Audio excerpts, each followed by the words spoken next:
નગરસેવકોના હિસાબ કિતાબમાં આપનું હાર્દિક સ્વાગત છે. સ્પાર્ક ટુડે ન્યૂઝની આ મુહિમ લોકોએ બિરદાવીશ. Ward number 5 ground zero report કરવા માટે ટીમ પહોંચી ત્યારે રિયાલિટી ખ્યાલ આવી છે કે વોર્ડ નંબર 5માં મહિલા પતિનું રાજ છે.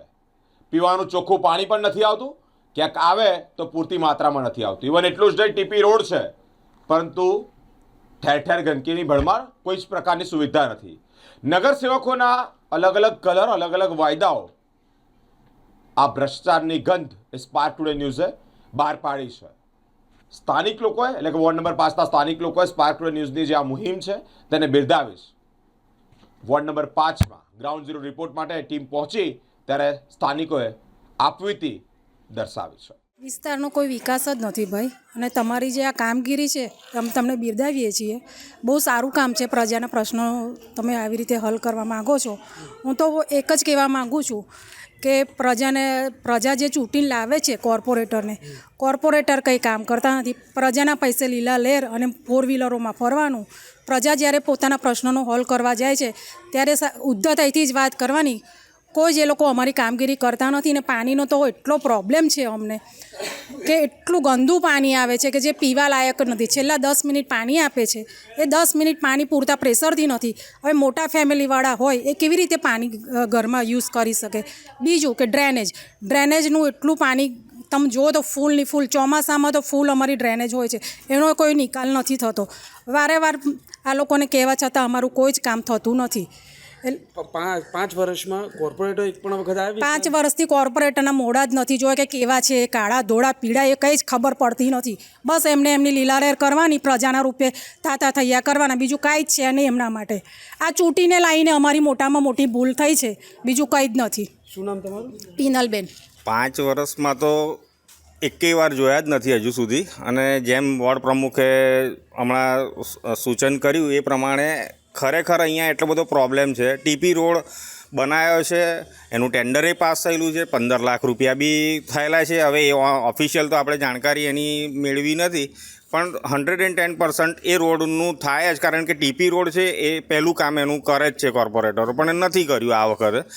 બીજું, વરસાદી કાસ્ટ લોજિકલી મેઇન રોડથી પારસથી થઈને ત્યાં ભૂખી કાસમાં છોડવાની હોય, એને બદલે સોસાયટીઓનું ખોદકામ કરીને વરસાદી કાસ ચાલુ કરી દીધી છે. હવે અત્યારે વરસાદી કાસનો મતલબ શું કે વરસાદી પાણીનું નિકાલ માટેનો છે, પણ ત્યાં અંદર ગટરનું પાણી તમને 12 માસ જોવા મળશે. ઉનાળામાં પણ એટલું જ પાણી જોવા મળશે. તો એના લીધે પછી મચ્છરનો ઉપદ્રવ થાય છે. પાણી સવારના અમારે આવે એટલે 10 મિનિટ અમારે કાયદેસર અમે એને ડ્રેનેજની અંદર જવા દઈએ છીએ, બિકોઝ ઓફ કે એટલું બધું ગંદુ પાણી આવે છે, કાળું પાણી આવે છે. રોજ સવારના બોટલ લઈને આવે કોર્પોરેશનવાળા, બોટલ લઈને જતા રહે, બસ પછી એ રિપોર્ટો જ તૈયાર થાય છે. હજુ સુધી એનો નિકાલ થયો નથી.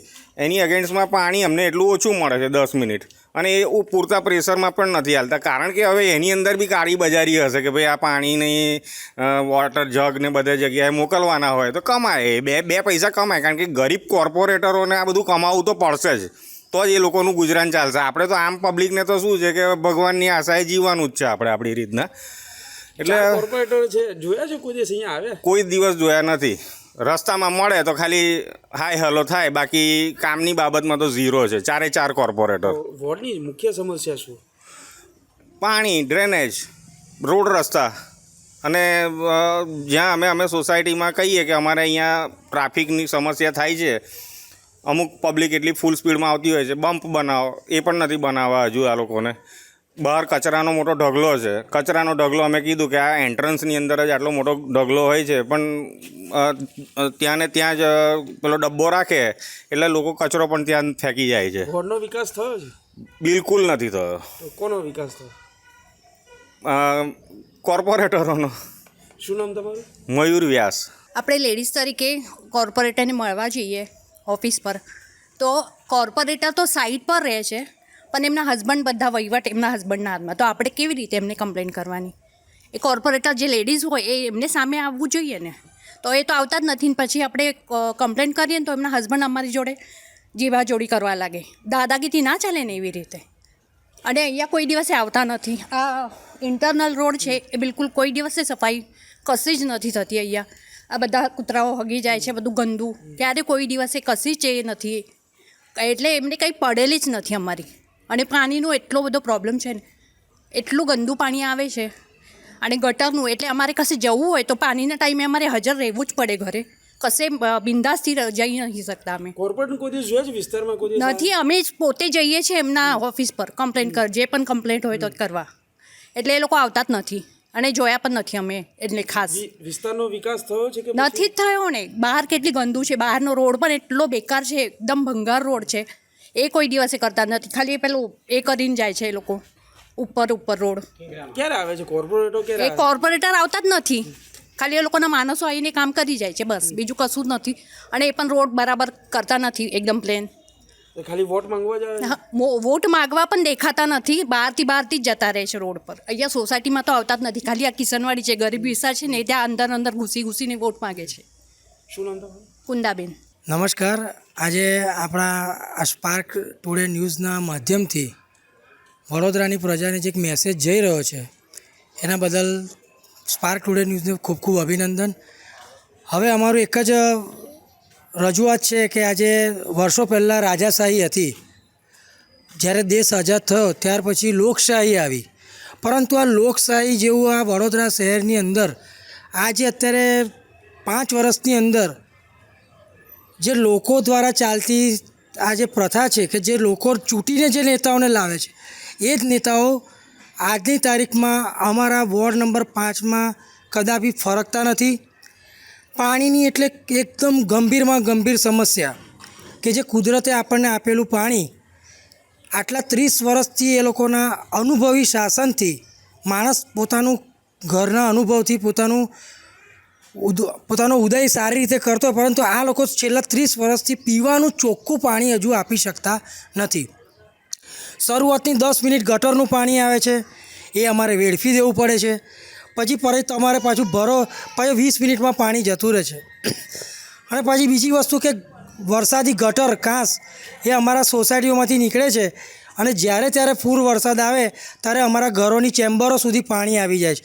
એનો નિકાલ કરવા માટે જ્યારે અધિકારીઓને રજૂ કરવામાં આવે છે ત્યારે લોકો ખૂબ જ ઉદ્ધતાઈ ભર્યા જવાબ આપે કે આવે છે, માણસો આવશે, કરશે.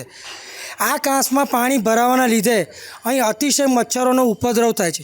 આ ઉપદ્રવના લીધે અમારા બાળકો, અમારા વૃદ્ધ બધા માણસો વારે ઘડીએ બીમાર પડે છે અને એમના સ્વાસ્થ્ય સાથે ખોટા ચેડા થઈ રહ્યા છે. જેના કારણે આ વહીવટના જે આ વિસ્તારના જે 4 કોર્પોરેટરો છે તે લોકોએ આ વરસાદી કાંસનો ઉપયોગ અહીંયા અમારી આ જગ્યાએથી કરાયો, પરંતુ આ વરસાદી કાંસ નથી, પરંતુ આમાં ગટરોનું પાણી ઠલવાઈ રહ્યું છે કે જેના કારણે 12 માસ આ વરસાદી કાંસ ભરેલી રહે છે. 4 કોર્પોરેટર છે ભાજપના. કોઈ દિવસ જોયા છે વિસ્તારમાં આવ્યા છે ખરા? કોઈ દિવસ એ લોકો આ વિસ્તારમાં વિઝિટ કરવા નથી આવતા. અમારી આ પાછળની લાઇનમાં ટીપી રોડ છે, પરંતુ આ ટીપી રોડ હજુ ટીપીનું નામ છે ટાઉન પ્લાનિંગ પ્રમાણે, પરંતુ હજુ સુધી એના ઉપર કોઈ પણ પ્રકારનો રોડ બનાવવામાં આવ્યો નથી. નાના મોટા થીંગડા મારીને કામ પતાવી દેવામાં આવે છે. તો હવે વોર્ડની મુખ્ય સમસ્યાનું શું? વોર્ડની મુખ્ય સમસ્યા એ જ છે કે અમારે લોકોને પીવાનું પૂરતું પાણી મળે, પ્લસ આ ગટરનો નિકાલ થાય, મચ્છરોનો નિકાલ થાય. અને જ્યારે ત્યારે અત્યારે જે રોડ રસ્તાઓ ખોદીને આ કોન્ટ્રાક્ટરો જે ખોટી રીતના ટેન્ડરોથી જે પૈસા કમાય છે અને પોતાના પેટ ભરે છે, આમાં વિકાસ પ્રજાનો બિલકુલ થતો નથી. ખાલી ને ખાલી ફક્ત ને ફક્ત કોર્પોરેટરોનો જ વિકાસ થઈ રહ્યો છે. શું નામ તમારું? મારું નામ વોર્ડ નંબર 5 પ્રમુખ પંકજ વ્યાસ.